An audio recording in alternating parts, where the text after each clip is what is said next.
What's up, guys? It's Uncle Freedom coming to you on a glorious and well-deserved day off. And today, we're going to talk about choosing a handgun and some of those uncomfortable truths that I seem to be getting known for all over the place. Yeah. So, guys, fun fact, though, for you, we're moving on towards 8,000 subscribers. I really appreciate it. Thank you all for the support at this point. It's been awesome, and I can't wait to do more stuff. For those of you that have complained about little things like my LaRue shit being backwards because I film most of this on a camera that I can't turn off mirror mode on, I have a new camera on the way, as well as I got a new computer, and I'm learning to edit videos. And I got a microphone, for those of you people that say I'm not loud enough. My wife would disagree. However, I got all that stuff coming in, so we're going to be doing some better and more content, maybe some shooting stuff, more stuff that I can actually get out there and show you guys things. So I'm looking forward to that. So moving on to the gun, choosing your handgun, some myths around it. The gun's got to fit your hand. That's a fucking myth. That's total bullshit. There are like some little outliers to it, but they don't make it so that they don't work. It's just not as efficient or effective as it could be. One of those being, if you are a female or a male with tiny ass dainty little hands, like you look like you jumped off an American Girl doll, you are probably not going to be able to run a full-size Glock 21, 10 mil, Glock 22, as well as you could run something like a Glock 48. It's just how it is. On the side note, if you are like me and you have monster hands, you are not going to be able to shoot something like a Ruger LCP as effectively, or for God forbid, a Car Arms CW380, as well as you could a Glock 19 or a Glock 26 with a +2 extension, because your hands are big and it swallows the gun. However, I will tell you, as someone that has taught a lot of people to shoot, inexperienced people, females, males with tiny hands, males with giant hands, females with big hands, proper grip will overcome most every part of this, and you will still be able to shoot the gun effectively. I have watched a lot of women with little bitty hands take a Glock 22 and qualify expert for the Law Enforcement Academy. So the good news, you too, men with tiny hands, you can now shoot a full-size firearm. You do not have to shoot a Ruger LCP because the bad man at the gun store told you that's what you needed. Gun fitting your hand is a myth. Proper hand placement, proper grip will overcome almost every deficiency. Most people that say the gun doesn't fit my hand and that's why I can't shoot have a terrible grip, and they need somebody to maneuver things so they actually hit what they're aiming at.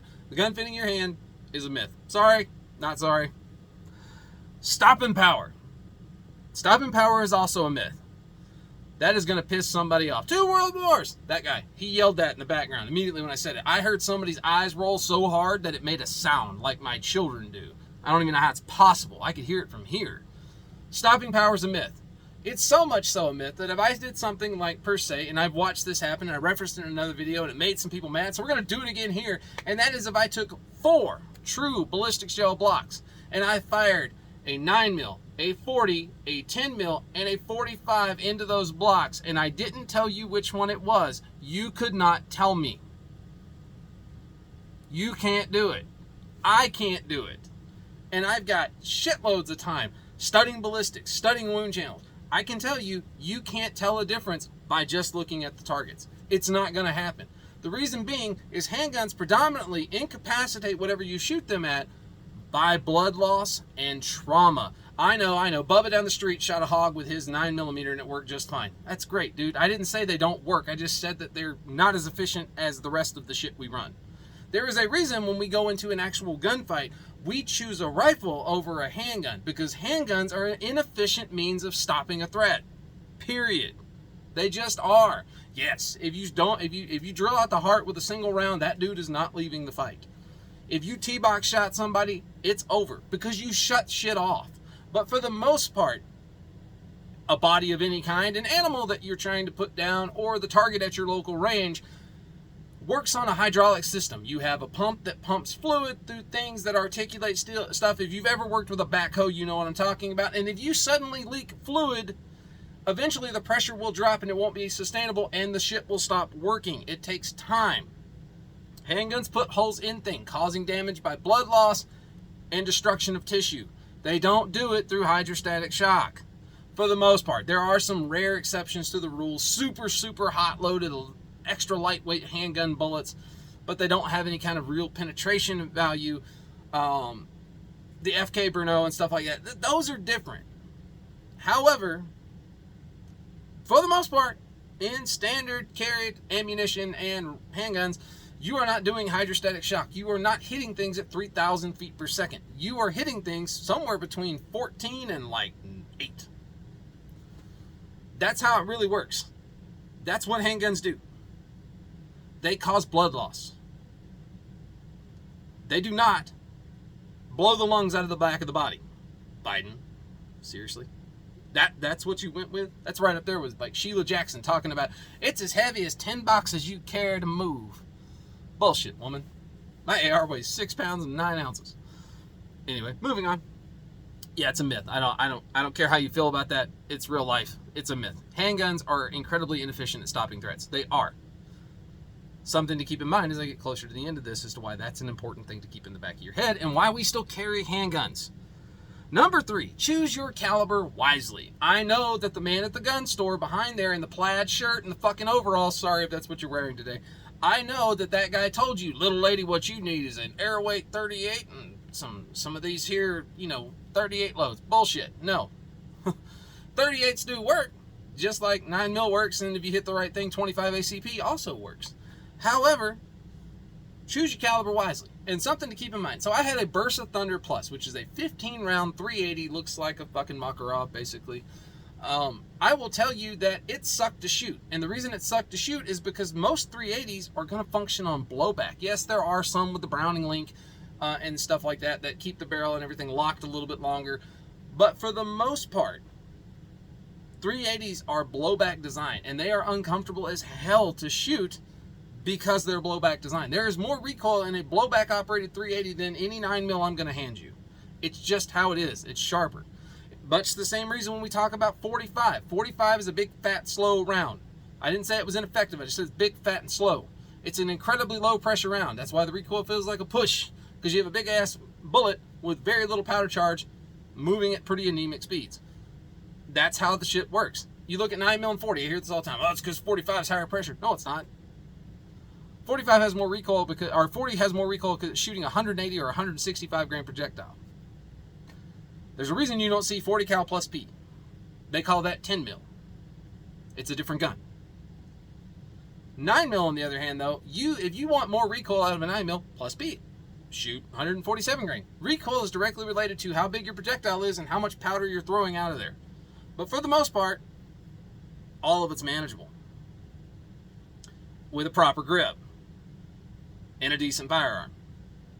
So again, keep in mind, proper grip, decent firearm, you too can shoot 9mm 40, 45. It's not going to make a difference. I've watched it happen. I've watched females with little bitty hands, qualify expert, shooting a 45 out of a Smith & Wesson M&P. It's a real thing, and I've watched it take place.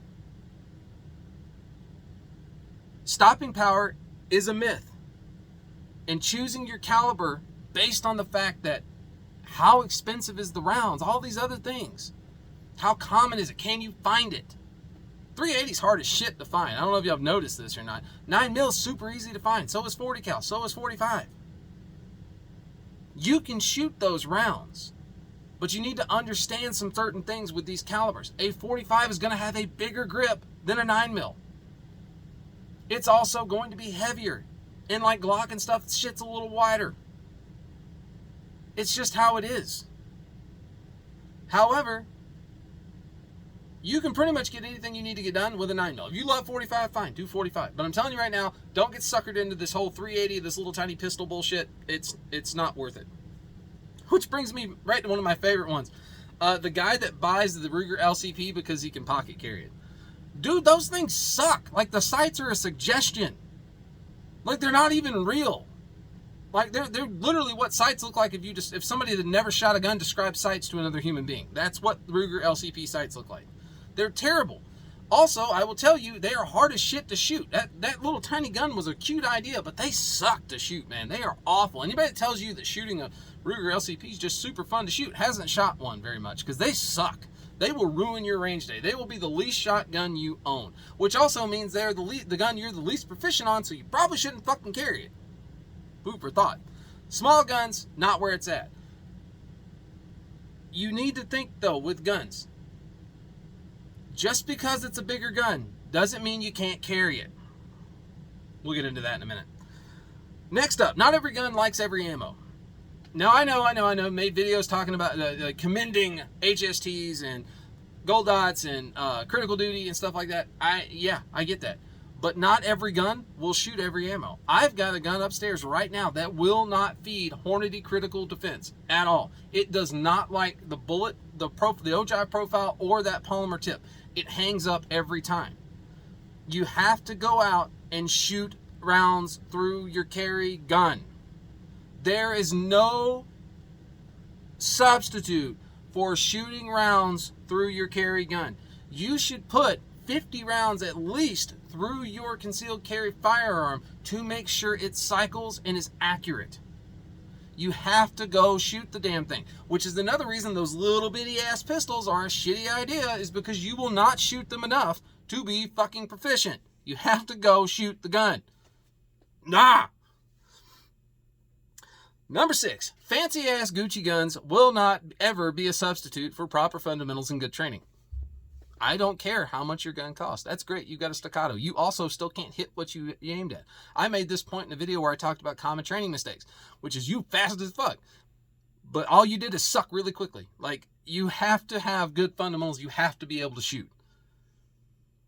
Spending all this money decking out your stuff, having all this cool guy shit on it, that's, yeah, sure, if you've got the money to do it, great, but be able to run the gun, please, because that, otherwise you're just an insult to the people that made that staccato. I don't care. Please, for the love of God, go run your gun, practice, train. You have to be able to do those things. They will never be substituted for by buying a more expensive handgun. I outshot a guy when I first moved here shooting a bone stock Glock 19 Gen 4 against his Atlas Gunworks. And it's because he spent money on gear and not on training. Spend your money on training, buy a decent gun. And then if you're really good at it and you enjoy it, buy a more expensive gun. Now you get shit out of it. Something else you have to think about. Number 7 is where and how you intend to carry this firearm. This makes a big difference on the type of firearm that you should pick. If your intention is to carry it inside of your purse, because that's what the guy in flannel shirt and overalls behind the I'm really picking on flannel shirt and overall guys, which is sad because I'm from Alabama and I love overalls. But when you see that, like, purse carry's not, there are situations where you can't carry any other way. I understand that. You're going to the gym, you've got it tucked into like the carry compartment on your backpack, your bag never is more than 6 inches away from you the time you're at the gym. I understand. However, carrying it in your bag will never be a substitute in the fullest extent of carrying it on your person. Now, one exception to that I do make is when I hike a lot of times, I have a waist belt on my packs because that shit transfers weight to your hips, which is your structure and enables you to walk better and it doesn't hurt your shoulders as much. But I run a Hill People Gear chest kit bag and my gun sits against my chest. That is how I choose to carry it. I do the same thing when I hunt. There are exceptions that work, but they'll never be as good or as efficient as carrying it on your person. You have to think, do you plan on carrying appendix? Do you plan on carrying at 4 o'clock? Do you plan on carrying at 6 o'clock? If you plan on carrying at 6 o'clock, find one of your gun-owning friends and have them slap you because that's a terrible decision. 3, 4 o'clock, appendix, that's pretty much what you're looking at. Unless you've got that Miami Vice vibes going on, you're going to shoulder holster that shit. Kudos, more power to you if you can do it. But you need to think about where you're going to carry it, which really pushes into the next part of it, which is you need a holster. It is not I want to get a holster. It is I bought a gun, I have to buy a holster. There is no other option. Holsters are like slings for rifles, man. They keep the gun on you. In case you need to use these, you can put the fucking thing back. You have to have a holster. Holsters are not cheap. Good holsters are not cheap. You are going to spend money. Go ahead and budget yourself $100 to $120 to buy a holster to go with your gun. Please do that. Whether that is you want to go with the T-Rex Arms sidecar, whether that is you want to go with one of my favorites, which is the Tenacor Caratum Lux. I love this thing because it holds my SIG. My SIG with my TLR7 on it, my red dot. Oh, it's beautiful, right? You have to have a holster. There is no exception. For me, even if I off-body carry and I'm at the gym and I'm lifting weights, my gun is stored in my bag in the holster, not loose. Because that's how shit gets in the trigger guard and blows holes in things you didn't intend on. Holster, have to have it. Understand that you have to have a holster of some kind. Even if you're carrying in a purse, You need a holster that covers the trigger guard so you don't accidentally shoot yourself or your friend or your friend's dog or some, God forbid, a kid because your dumbass has got lipstick rolling around at the bottom. Or if you're, I don't know. Just please, for the love of God, get a holster. Number 9. Understand that there is a huge difference between cheap and inexpensive. Those are different things. Cheap is a high point. Cheap is a sky. Inexpensive is a CZP-07 or a CZP-10C. Those are quality, reliable firearms that'll set you back about between $300 on sale and about $470. Those are inexpensive. That ain't cheap. Cheap is a high point.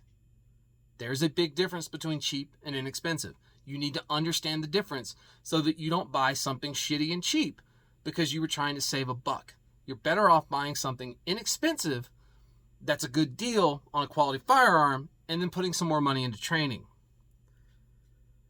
And number 10, I love this one, is you need to understand that there is a cost of ownership to being a firearms owner. There is a definite cost of ownership. Let's look at something like my SIG. This is my SIG P320 X-Carry. This gun has a Streamlight TLR7 on it, a Wilson Combat Grip, a SIG Romeo optic on here, and I run Winchester Ranger T's in here. So that means as a cost of ownership for this gun, there is an additional about $700 worth of stuff. Never mind the $120 holster that I carry this gun in.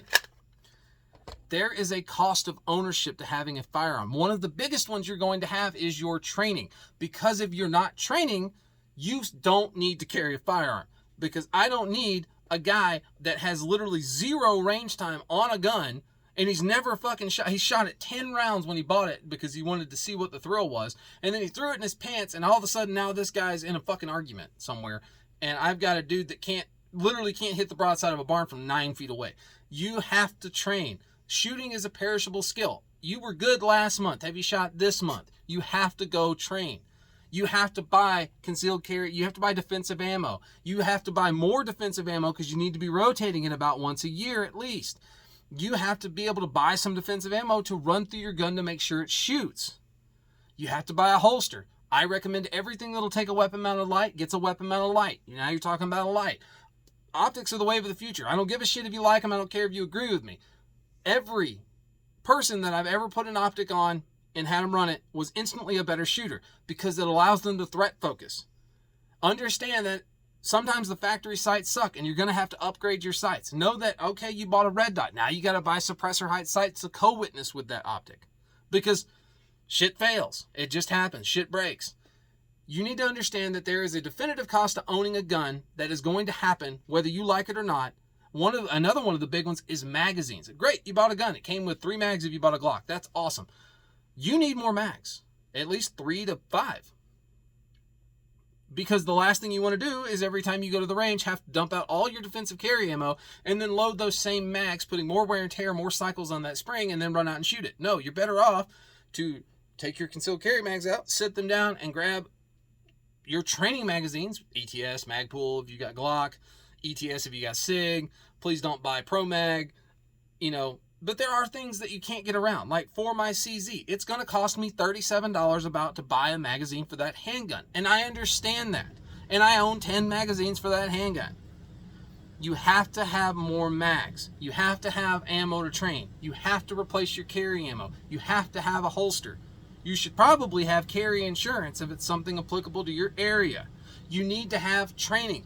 Don't go to a school every month. Go to one good school, learn a bunch of stuff, take some notes, and then go home and work on that shit like homework for a year or two until you become proficient at everything they talked about in the class. And then go pick another one. Somebody else to learn a different perspective. Train with other people. Get into an IPSC match or a USPSA match. Get into, an IDPA match. Get in there and get your ass kicked, but learn from the experience. Learn. You have to keep doing this stuff if you want to progress as a shooter. And then we're going to go to 3 little honorable mentions, which is guns are mechanical objects and mechanical objects inevitably break. Some have a better track record than others, but guns will eventually break. Know your common wear parts on your gun, like the recoil guide rod assembly on a Glock or a SIG or something like that, and know that you can get a spare for it. Again, part of that cost of ownership is maintaining your firearm. That's cleaning kits, lube, and spare parts when you break things. You need to understand that some things can and are designed to fail, like gas tubes on an AR or gas rings in an AR bolt. You need to know what it's going to cost you to replace those items to keep your gun running in top condition, because you don't want to realize that you fucked this up as somebody's trying to kill you while you're out in public. Please, for the love of God, understand that mechanical objects fail and take steps to mitigate those things before they fail, preferably. The next one, and this one really pisses me off, and that is, I don't shoot handgun as much because handgun's a secondary weapon. In what fucking world do you live in? Like, really? Are you current active duty military deployed to a combat zone where you carry a rifle literally every day because it's attached to you and it's your baby and your security blanket? Because I know what that world's like. And yeah, we don't shoot a lot of handguns because we're expected to solve problems with a rifle. However, unless we're living in a world that is without rule of law, or where we're going to end up if we don't really change the way our fucking government's working, or if you're IR, I feel bad for you. Don't even get me started on that. Holy shit. You know, Teotihuacan situation, the shit hit the fan situation. Okay, yeah, it might be. But 99% of all events that you're ever going to find yourself on, this is your primary weapon system for whatever defensive encounter you just got into. Because I don't know anybody that can concealed carry an AR in their pants. I mean, unless Jinkos and Pacos come back into style. Dude, I love Paco jeans. I'll say it. I was a skater kid. I love those things. But I will tell you, how are you getting it out of your pants? First off, can you even sit down with it? I understand that your 6-inch barrel 300 blackout is super badass, and I'm happy you have it, okay? But it's never going to replace a handgun as the item that you have on you 99% of the time a defensive encounter happens. You don't get time to go refit, pick a different toy, okay? You have to carry it on you, and the one you carry on you is going to be what you're going to pick. Now, if I change this script on you and I told you, almost guaranteed in a defensive situation, this is what you're going to have, this is your tool for that situation, you're going to want to be as proficient as humanly possible, because I told you that there was a high likelihood that that's what you were going to be using. I'm telling you right now, there is a more than high likelihood if you get yourself in a defensive encounter, it's going to be with a fucking handgun. You should be as proficient as humanly possible with a handgun. I go over this in like my training mistakes video. This is the same one, but it's so fucking important, I feel like I need to mention it again. Handguns are a primary weapon system. Period. The only reason they're not a primary weapon system is if you are carrying a rifle every day strapped to your body ready to deploy it. If not, you have a handgun in the inside the waistband holster. That is now your primary weapon system. Handguns are a primary weapon system. If you want to get really, like, if it just fucking boggles your brain to think of them as a primary weapon system, call them your second primary weapon system. I don't care. But you need to spend as much time and energy training a handgun to shoot, and actually more, because handguns are inherently harder to shoot accurately than rifles. You should probably be working more and more and more to be proficient on a handgun, considering it's most likely what you're going to have. It's harder to shoot accurately, so you should spend some more time doing that. Period. I don't care how you feel about that. It's reality. I'm a cop, right? This is my primary weapon system. In my truck, I have a patrol rifle. I have a lethal shotgun. I have a less lethal shotgun. And I have a 22 long fire for putting down critters.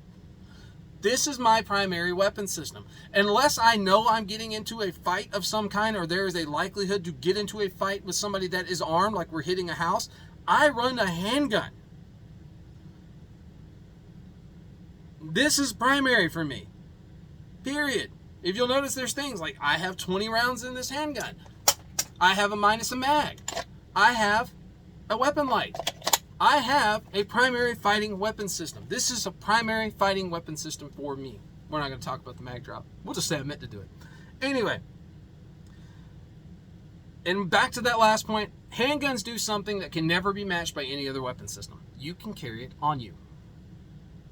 You can carry it in a purse, in a fanny pack, in a small backpack. You can carry it in your pants, in your pocket, in a shoulder holster, under a jacket. They're easily concealable. They are more than adequate for dealing with threats, provided you have trained enough that you can have proper shot placement and you can hit what the fuck you're aiming at. Handguns do things that nothing else will do. Even in an end of the world scenario, a handgun is probably one of the most important things you'll ever have.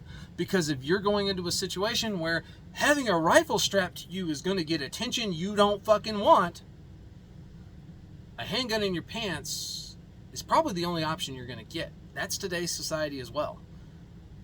Handguns are a primary weapon system. They do something for us as concerned, red-blooded Americans that no rifle ever can, which is I can carry it anywhere.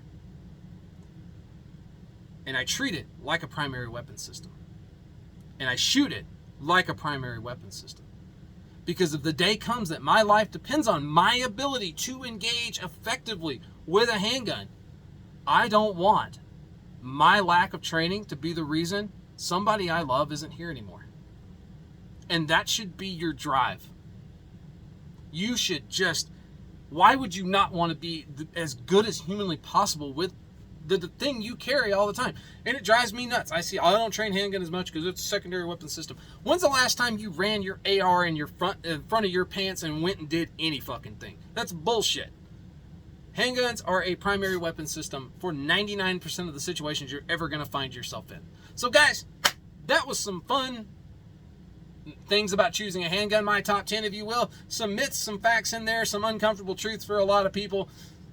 Hope you enjoyed it, guys. I am Uncle Freedom. Please like and subscribe and tell a friend. Take care of yourself, take care of each other, and I will see you soon.